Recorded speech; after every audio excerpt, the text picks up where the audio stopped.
প্রিয় শিক্ষার্থী, তোমরা সবাই কেমন আছো? ভালো আছো?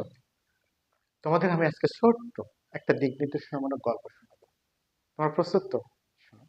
এক ব্যক্তি একটি পাত্র নিয়েছে, পাত্রে কিছু পানি নিয়েছে এবং পানি নিয়ে তার মধ্যে একটা ব্যাঙ ছেড়ে দিয়েছে।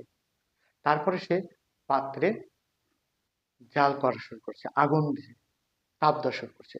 তাপ দিতে দিতে ব্যাঙ স্বাভাবিকভাবে সে কিন্তু পানি থেকে লাফ দিতে পারতো, কিন্তু লাফ দিলেও দেয় নাই। সে চিন্তা করছে যে একটু তাপমাত্রা আমি এটা সহ্য করতে পারবো।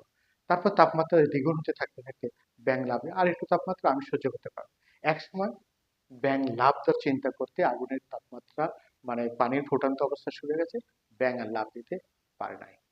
এই গল্পটা বলার মূল কারণ, সামনে এসএসসি পরীক্ষার্থী, তোমাদের লক্ষ্যে দেখো, তোমরা চিন্তা করবে যে আমাদের হাতে 4 মাস সময়, অনেক সময় আছে, কিন্তু না, আজকে পড়বো না কালকে পড়বো, এই করতে করতে তোমাদের সময়টা ফুরিয়ে যাবে।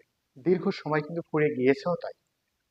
এই জন্য তোমাদের জীবনকে সঠিকভাবে পরিচালনা করতে হলে একটা রুটিন মাফিক করতে হবে।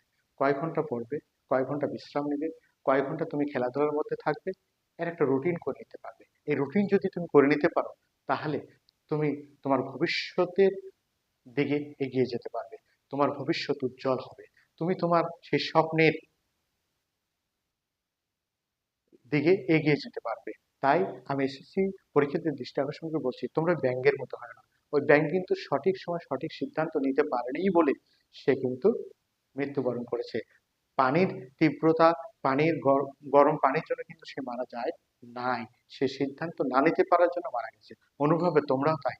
তোমরা সঠিক এই 4 মাসের মধ্যে যদি তোমরা সঠিক সিদ্ধান্ত নিতে না পারো, তাহলে তোমরা ভালো রেজাল্ট করতে পারবে না। আর ভালো রেজাল্ট করতে না পারলে তুমি ভালো কোনো প্রতিষ্ঠানে, কোনো প্রতিষ্ঠানে ভর্তি হতে পারবে না। আর ভালো প্রতিষ্ঠানে ভর্তি হতে চাইলে তোমাকে এখন থেকেই পরিশ্রম করতে হবে। পরিশ্রম করতে হবে এবং সঠিক সময় সঠিক সিদ্ধান্ত নিতে হবে। আমরা কেউ কিন্তু ব্যাঙের মতো হতে চাই না। আমরা সবাই সঠিক সময় সঠিক সিদ্ধান্ত নিয়ে সামনের দিকে এগিয়ে যেতে চাই।